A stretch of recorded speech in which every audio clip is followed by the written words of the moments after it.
Hello, everyone. Today, we are moving beyond anatomy and physiology to explore the architecture of the mind and the social self. As nurses and midwives, you aren't just treating bodies. You are treating people with complex histories, fears, and motivations. To do this effectively, we utilize psychosocial theories. These are foundational frameworks that explain the intricate interplay between a patient's internal psychological processes, their thoughts and emotions, and their external social environment. Why does this matter?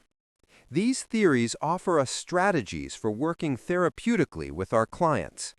They help us understand how identity, behavior, and mental health are shaped across the entire lifespan.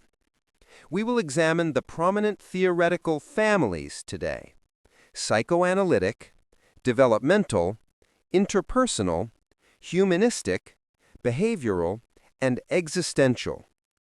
Let's start with the oldest and perhaps most famous framework, psychoanalytic theory. This is primarily associated with Sigmund Freud. Freud's view was deterministic.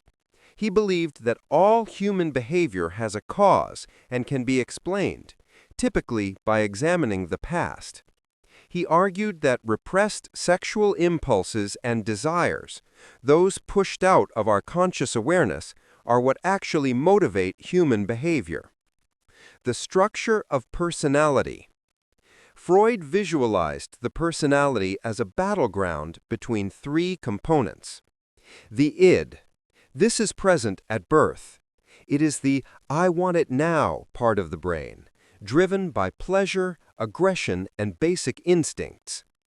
The superego. This develops later. It represents morality, values, and societal expectations. It is the strict voice of reason that opposes the id. The ego is the mediator. It balances the wild demands of the id with the strict rules of the superego. Freud believed that most of this conflict happens in the unconscious, a realm of thoughts and feelings we are totally unaware of, but that still drive our actions.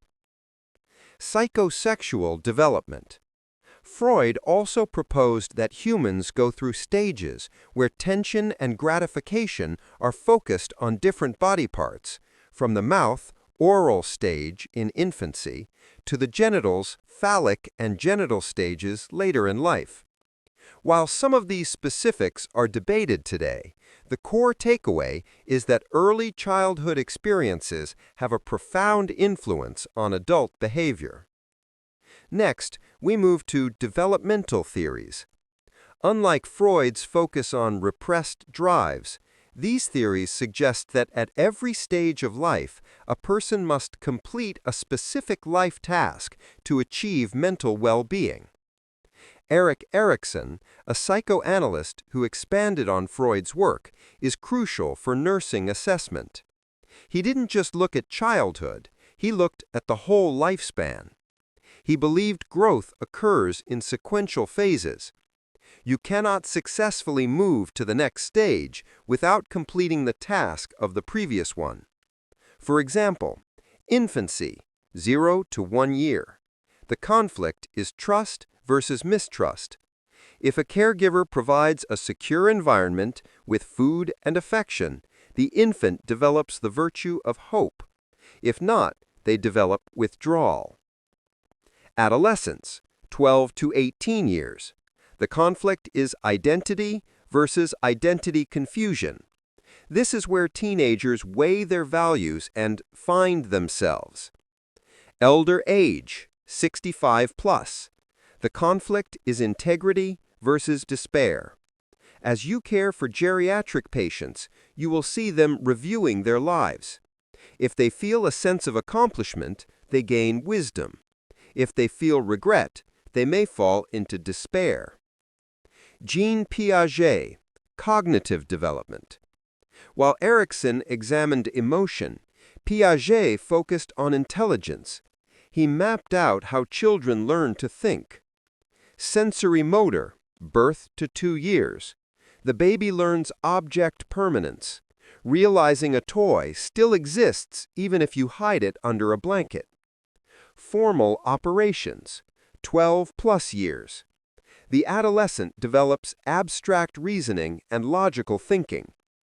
Understanding Piaget's theory helps you communicate effectively with pediatric patients. You wouldn't use abstract metaphors with a 5-year-old who is still in the pre-operational stage. You would use concrete symbols. Moving on, we have interpersonal theories. These theorists argue that personality isn't just what's inside your head. It is determined by how you interact with others. Harry Stack Sullivan is the key figure in this context. He extended personality theory to focus on interpersonal relationships. He believed that anxiety arises from social insecurity. Gratification in relationships leads to positive self-esteem. Severe anxiety leads to self-defeating behaviors.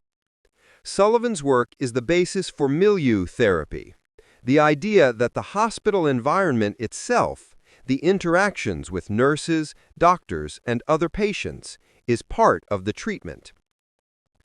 In the mid-20th century, a significant shift occurred. Humanism shifted away from viewing people as neurotic or driven by repressed problems. Instead, it focused on human potential. Abraham Maslow, Hierarchy of Needs.